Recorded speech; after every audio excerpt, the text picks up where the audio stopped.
नयाँ बाटो आयो अभी त नयाँ ब्रिज खोला हजुर संगम स्थल बागमारा दोभान पुल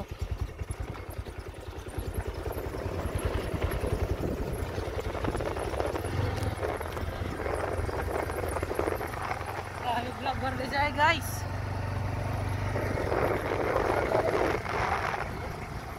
यसमा चाहिँ उत्तरबाट दक्षिणतिर चाहिँ खगेरी खोला आउँछ भने पूर्वबाट पश्चिमतिर चाहिँ बुढी राप्ती मिल्छ यो बुढी राप्ती र यो खगेरी खोलाको चाहिँ सङ्गम स्थान चाहिँ दोभान खोला पुल भनिन्छ त्यहाँ एउटा चाहिँ अहिले भर्खरै चाहिँ सुन्दर चाहिँ पुल बनेको छ त्यो दोभान खोला पुलबाट चाहिँ यसो चाहिँ हल्का पश्चिमपट्टि एउटा चाहिँ रमाइलो डाँडा छ त्यहाँ चाहिँ वर्षको चाहिँ कार्तिक महिनादेखि लिएर झन्डै फागुन चैतसम्म चाहिँ धुमधाम पिकनिक पनि चल्छ त्यो ठाउँ रमाइलो छ राम्रो छ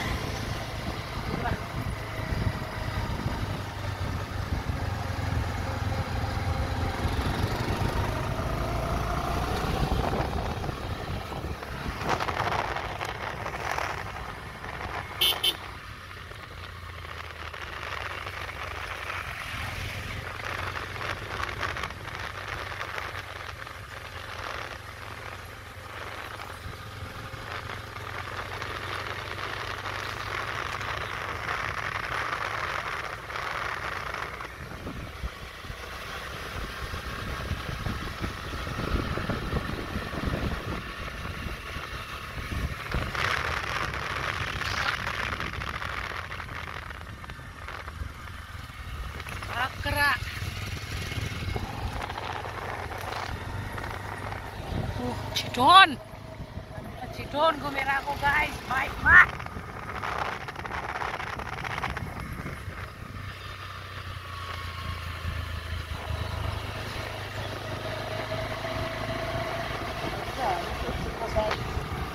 परिसरमा आइसकेका छौँ यहाँ एउटा चाहिँ चित्रसेन बाबाको मन्दिर अलिकति अगाडि छ यो ठाउँमा चाहिँ चितवन जिल्लाका चाहिँ रैथाने यहाँका भूमिपुत्र थारूहरूको चाहिँ एकदम बाहुल्य छ यो पुरो थारू गाउँ हो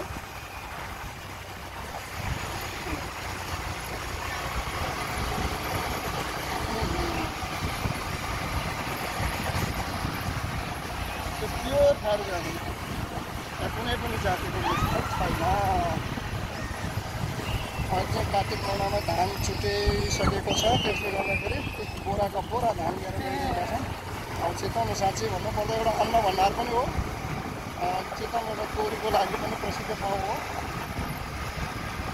तोरीको लागि यो एरियाभन्दा पनि अझ माथि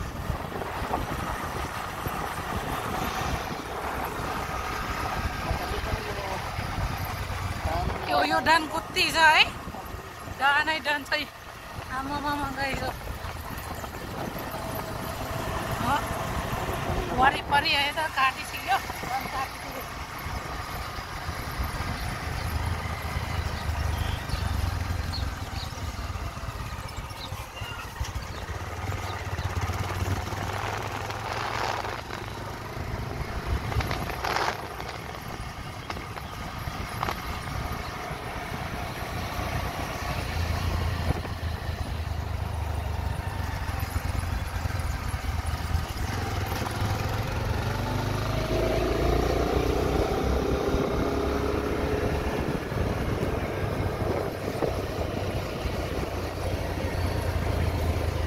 पुरै चिटोन होइन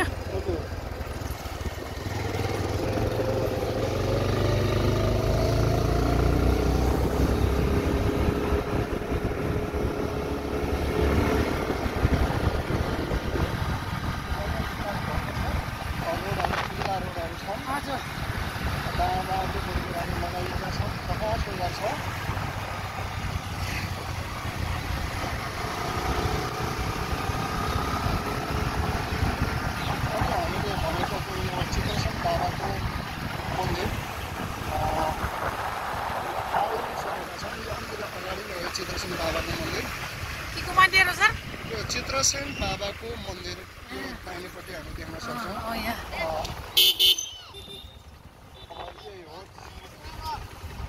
ए यहाँ श्री चित्रसेन बाबा मन्दिर पार्क मन्दिर पार्क यो चौरा ए अघि त हामी कहाँ गयो Chitwan welcome to Chitwan national park guys एकदम राम्रो राम्रो छ ए राम्रो भयो हामी यहाँ कतिवटा फेरि घुम्यौँ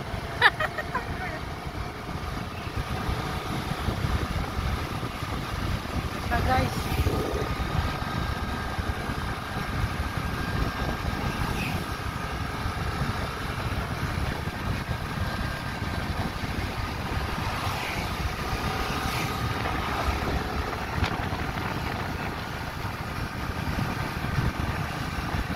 कार्तिक महिना भइसकेर होइन अब कार्तिक महिनामा चाहिँ एकदम यो गर्मी चाहिँ करिब करिब घटिसकेको छ अहिले अलिअलि जाडो सुरुवात भइसकेको छ चितवनमा त्यसले गर्दाखेरि अहिले चाहिँ साइबेरियाबाट यो रुसको चाहिँ साइबेरियाबाट चाहिँ माइग्रेट गरेर बसाइ सरेर यो फुल पारेर बच्चाहरू हुर्काउनलाई चाहिँ यो चल्लाको निकाल्नलाई या चराको पहेँलो रङका चाहिँ यो चकेवाहरू पनि आउँछन् त्यस्तै गरी यो खास गरी विदेशी पर्यटकहरूको प्रभाव पनि यही बेला बढी पर्छ नि कार्तिकदेखि खास गरी फागुनसम्म अनि चैत लागेपछि यो गर्मी चढ्न थालेपछि विदेशी पर्यटकहरू त्यति आउँदा आउँछ अलिक कम हुँदै जान्छ मेन चाहिँ विदेशी पर्यटकहरू आउने सिजन चाहिँ यही कार्तिक महिना नै हो के अरे चितवन जिल्लामा खास गरी विदेशी पर्यटकहरू यो लक्ष्मी गैँडा हेर्न यो पाटे बाघ हेर्न अनि त्यो घडियाल कोहीहरू हेर्न र विभिन्न यो जातका चाहिँ चराचुरुङ्गीहरू हेर्न आउँछन् र पर्यटकहरू खास गरी यो जङ्गलमा गएर जीव सफारी अर्को कुरा चाहिँ यो खुल्ला शहरमा पनि पर्यटकहरू पुगिरहेछन् जलचरहरू माछा विभिन्न जातका माछा भयो भुनी भयो त्यसका साथसाथै यो मगर कोही घडियाल कोहीहरू हेर्न चाहिँ बढी रुचाउँछ अनि टाङ्गा सफारी गर्छ र अर्को यो हात्ती सफारी पनि गर्छन् प्रायः जसो विदेशी पर्यटकहरू अहिले भर्खरै पोर्सरमा पुगेर आयो त्यो पोर्सरमा अहिले चाहिँ चैत वैशाखमा रुखका पातहरू पर्सेसहरू चाहिँ अहिले पैसाहरू पर्सिरहेको छ त्यो बादमा मध्यवर्ती सामुदायिक वन पर्छ अब त्यहाँ चाहिँ वर्षभरिमा कति 4-5 करोड रुपियाँ चाहिँ त्यो राजस्व चाहिँ सङ्कलन चाहिँ हुने रहेछ त्यत्रो पैसा चाहिँ आउने रहेछ अब यो पोर्सरबाट चाहिँ त्यो बागमारा मध्यवर्ती सामुदायिक वन भयो अब त्यहाँबाट कुरोपट्टि त्यो 4-5 किलोमिटर 8-10 किलोमिटर कुरोपट्टि एउटा चाहिँ ठुलो मध्यवर्ती सामुदायिक वन छ त्यहाँ पनि एकदम पुरा जीव सफारी हुन्छ सम्भवतः यो नेपालको सबैभन्दा धनी सामुदायिक वन पनि भनिन्छ के अरे कुमरुक मध्यवर्ती सामुदायिक वन त्यहाँ चाहिँ जीव सफारीबाट चाहिँ त्यहाँ पनि मनके कार्तिककै 4-5 करोड चाहिँ आम्दानी हुँदो रहेछ त्यो कुमरुक मध्यवर्ती सामुदायिक वन चाहिँ भैरवी नगरपालिकामा पर्छन् भने त्यो बागमारा मध्यवर्ती सामुदायिक वन चाहिँ यो रत्नगर नगरपालिकामा हामी पऱ्यो कालिका नगरपालिका अब यो कालिका नगरपालिकामा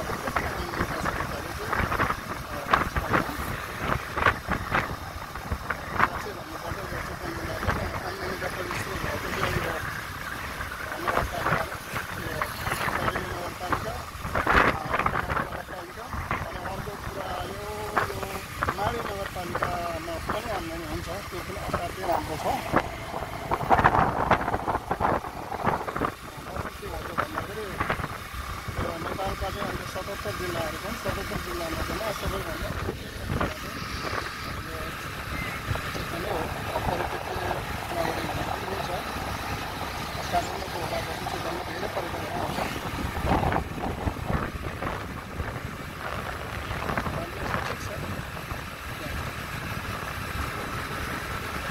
हामी जीव सफारीको कुरा गरेको अगाडि अझै पनि जीव सफारी गरेर मान्छेहरू गइरहेका देखिरहेको छ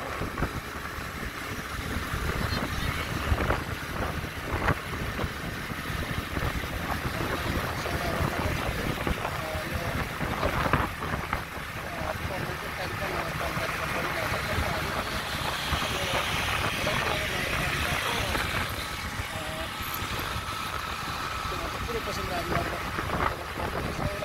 जहाँ गैँडाको चाहिँ प्रतिमा छ त्यहाँ आइपुग्न लागेका छौँ अहिले हामी 2 मिनटमा हामी त्यहाँ पुग्छौँ होला त्यो अहिले जति यो पूर्व पश्चिम राजमार्ग नजिकै छ। त्यति नै यहाँ चाहिँ सवारी साधनहरूको चाहिँ चाप पनि बढ्दै गइरहेको छ। अब राजमार्ग पूर्व पश्चिम राजमार्गबाट जति जति उत्तर जति पश्चिमतिर चापेको त्यति सवारी साधनमा मानव पक्षको यसो पातलो हुँदै आउँछन्। यो एउटा स्वाभाविक नियम पनि हो। अझ अहिले यो बजार केन्द्रित छ, धेरै मान्छेहरू बजारमै पर्छ।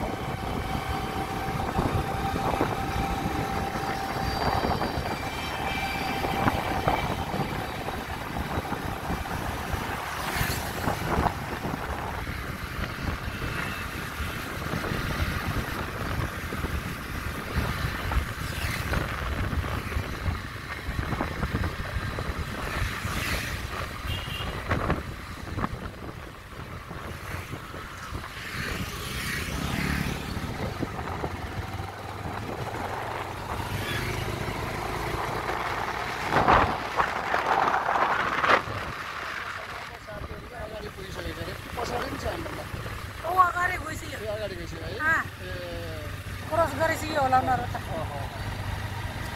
हामी चाहिँ सबैभन्दा अगाडि पुगेर आएको उनीहरूको अगाडि सौराहाको चोक है, यो सौरा चोक हो। यो छोबार सौरा चोक हो। सौरा चोक हो। सौरा चोक यसमा चाहिँ with the rhinoceros.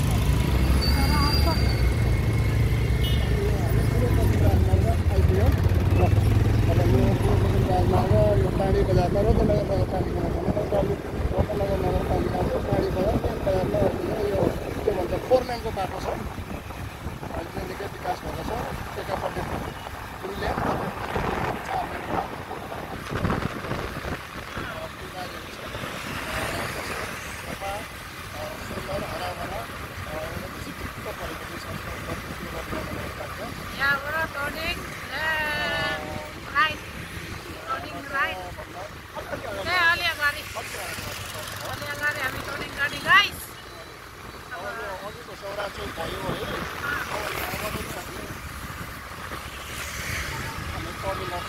यो चाहिँ अब चाहिँ यो क्या यो पपुलर चोक हो। अब एकदम भिड छ। ल हामी चाहिँ रोक्नै पर्ने हो। अरू सवारी साधनहरू हामी यसमा जाने गए पपुलर चोक।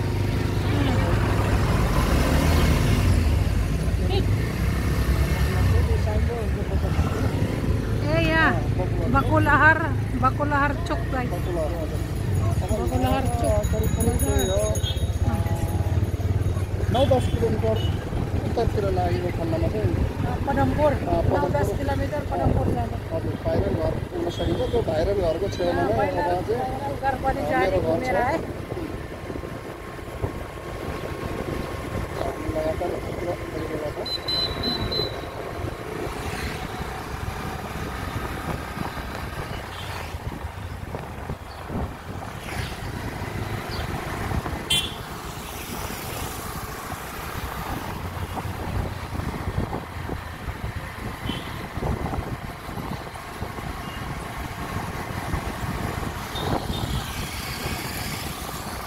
बकुलरबाट अलिकति उत्तरतिर बढेपछि यो पर्साउने भन्ने ठाउँमा आइपुग्छ। यो पर्साउने गाउँ हो। पहिला आजभन्दा 30-35 वर्ष अगाडि यहाँ चाहिँ पुरा चाहिँ पातलो घर थियो। चारैतिर धान खेतहरू देख्न सकिन्थ्यो भनौँ। अहिले चाहिँ बारीमा चाहिँ पाइयो कोही धान खेत देखिँदैन। जम्मै घरै भर्यो।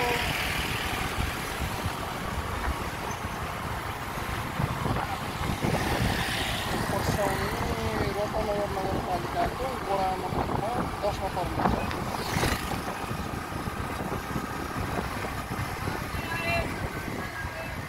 पर्साउनेबाट अलिकति अगाडि बढेपछि यो हामी रत्नगर नगरपालिकाको यो पैरिया भन्ने ठाउँमा पुग्छ। र पैरियाबाट चाहिँ अलिकति अझ उत्तरतिर परेको खण्डमा चाहिँ जयमङ्गलापुर भन्ने ठाउँमा चाहिँ हामी पुग्छ। हाम्रो यात्रा चाहिँ लगातार परिरहेको छ। अझै हामी पर्साउनेमा छौँ।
त्यसले त्यो चाहिँ सबै पनि होइन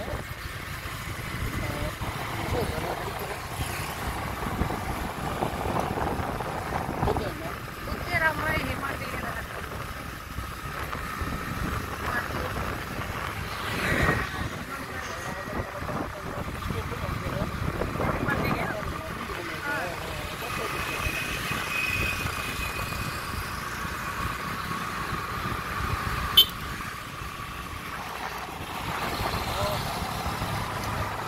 संसारमा भएका करिब 200 भन्दा बढी देशहरू छन्। त्यो 200 भन्दा बढी देशहरूमध्येमा नेपाल सुन्दर, शान्त,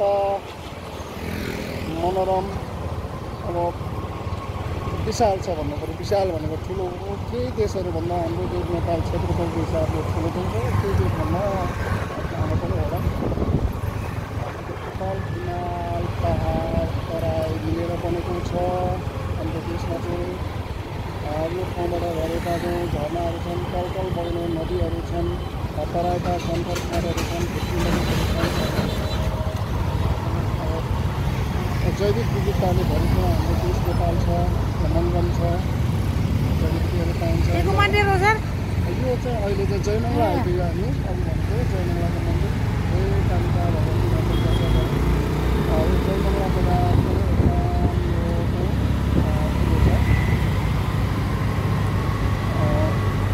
जयमङ्गलाबाट चाहिँ अलिकति अगाडि बढ्यो भने हामी चाहिँ उता पुग्न सकिन्थ्यो। पञ्चकन्या पुगिसक्यो। हामी त्यताको लगेको अब यसलाई छोडेर दाहिनेतिर मोड्यौँ।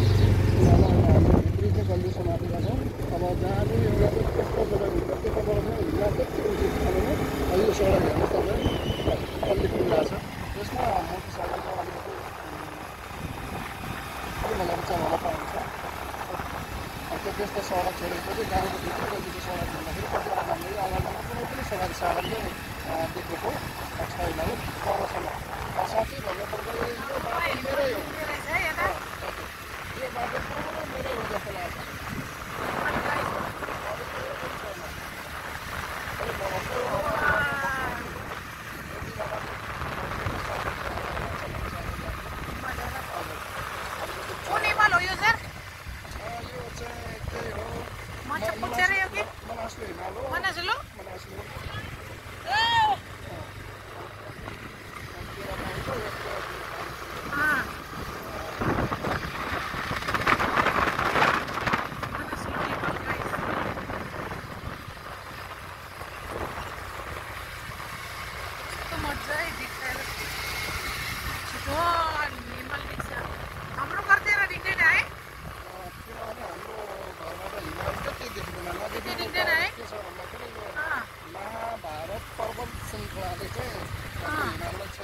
हामी यतातिर गएको हिजो पर्वत श्रृङ्खला चाहिँ ठ्याक्कै चाहिँ मुनि पर्छ हाम्रो कालिका नगरपालिका। किनभने हामी बसेको बस्तीभन्दा त्यो महाभारत पर्वत श्रृङ्खला अग्लो भएको कारणले चाहिँ देख्दैन। अब त्यो त्यहाँबाट महाभारत पर्वत श्रृङ्खलाबाट अलिकति दक्षिणतिर लाग्यो भने यो सूर्य पर्वतको आसपासबाट चाहिँ टाढाबाट चाहिँ मजाले देखिन्छ। स्वागत बस्न आइपुग्यो। अहिले चाहिँ हामी यो एरिया आइपुग्यो भन्दाखेरि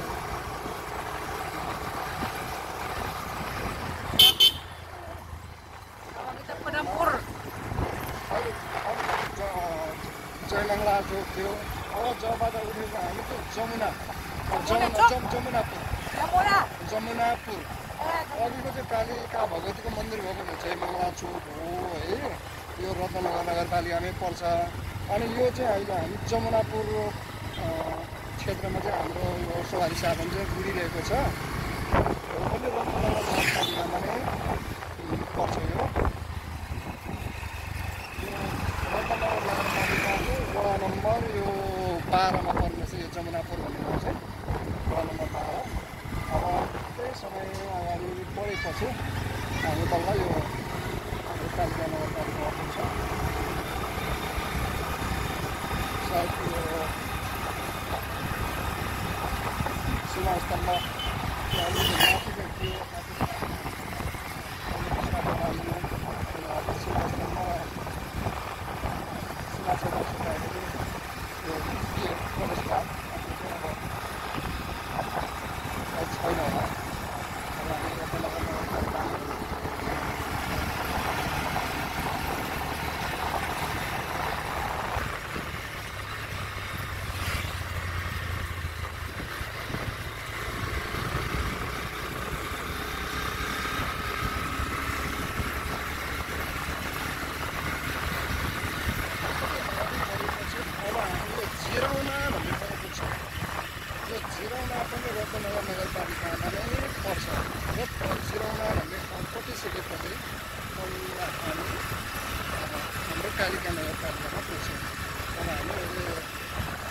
जमुनापुरलाई छोडेर चिराउनातिर गइरहेको छ सबै जग्गाले नाम उठेको छ मङ्गला जमुनापुर यो चिराउना यस्तै जग्गा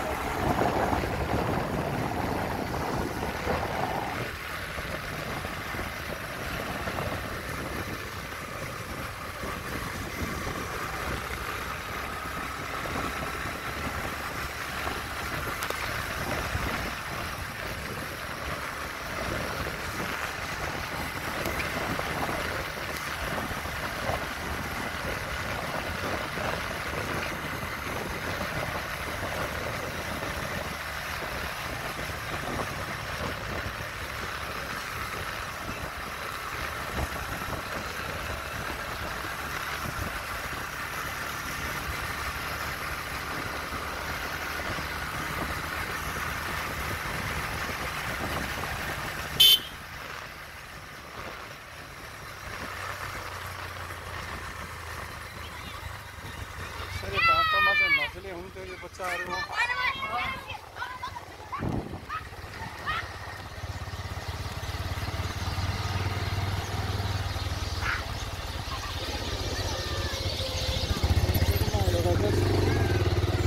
सौर बनाइदिनु पर्छ कि बच्चाहरूलाई खेल्नको लागि त्यहीँ बाटो चाहिँ यो पेटमा पुरै छोडिदिनुपर्छ सानसानो बच्चाहरूलाई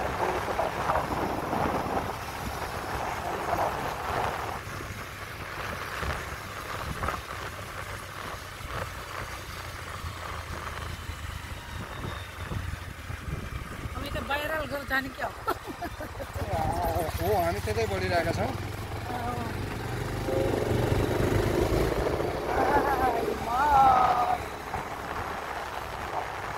अहिले यो सूर्यास्त हुने बेला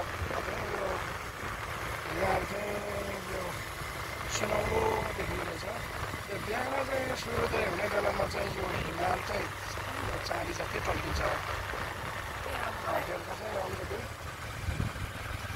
रातो रातो जस्तो देखिन्छ पुरा राम्रो देखेको छ हिमाल चाहिँ यहाँबाट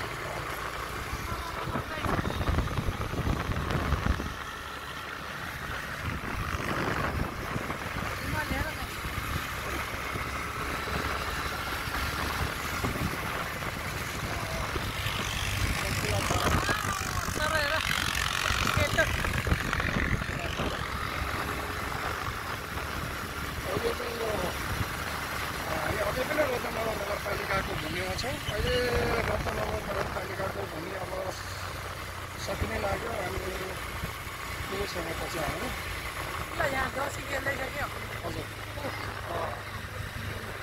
देउसी चाहिँ तपाईँको एकादशीसम्म खेलिन्छ भन्छ यहाँ चाहिँ यो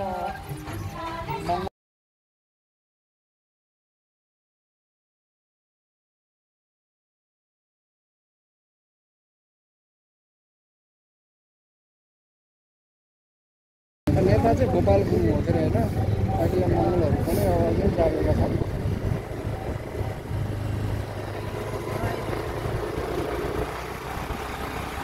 अहिले हामी अलिक टाढाबाट हेर्दाखेरि उता चाहिँ यो हिमाल धेरै देखिन्थ्यो अब जति जति हामी महाभारत पर्वतको चाहिँ मुनि नजिक नजिक त्यो हिमालहरू देखिने क्रम चाहिँ कम कम हुँदै गएको छ है किनभने अहिले छेकिँदै जाँदैछ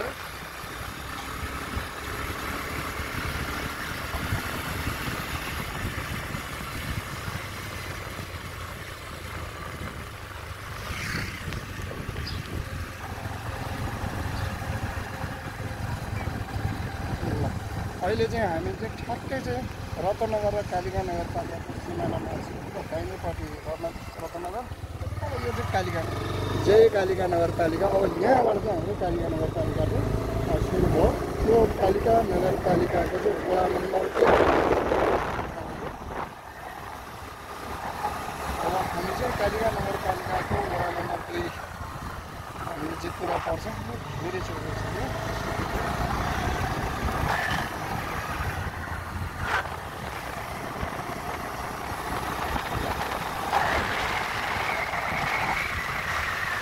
काले भाइ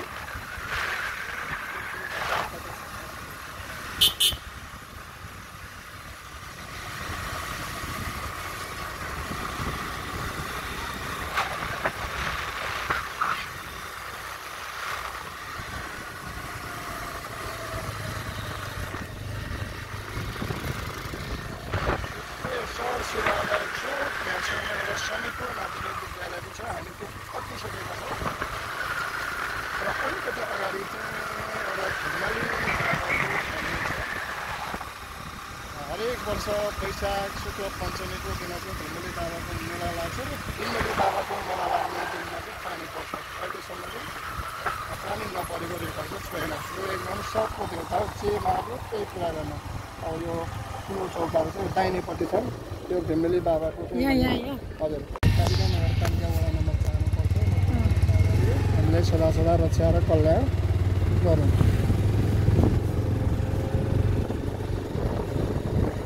अब काठमाडौँवासीलाई चाहिँ श्री पशुपतिनाथले चाहिँ श्री बौद्धनाथले रक्षा गरिदिएको थियो। हाम्रो यो पदमपुरवासीलाई चाहिँ श्री धिमेली बाबाले चाहिँ रक्षा गर्छ।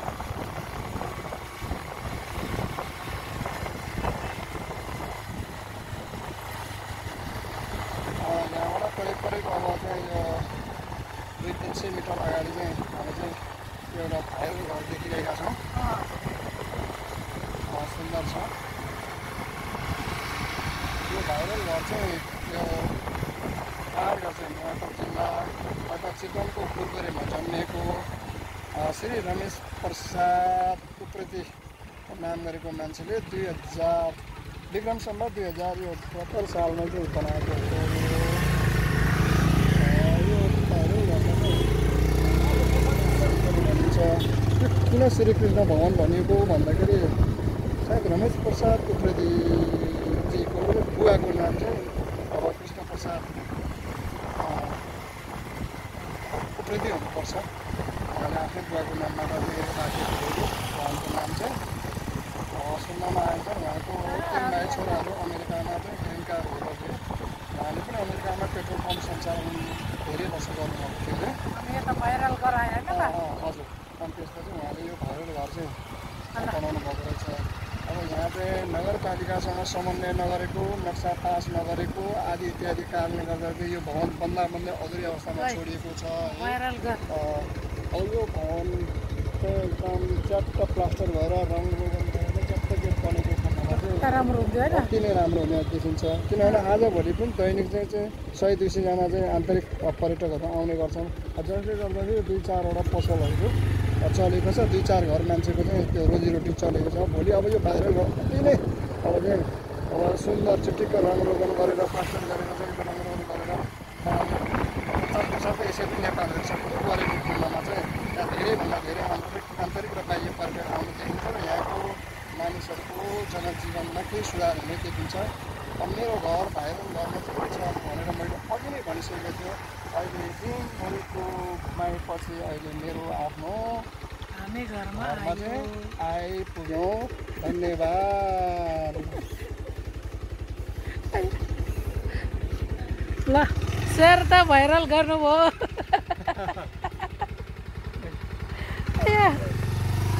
ओ दिदीहरू उता टुमिटोहरू रोपिरहेछ। गएर दिदी यहाँ राखेछ गाडी। घरमा आयो गाइस हामी त। यो थाक्यो।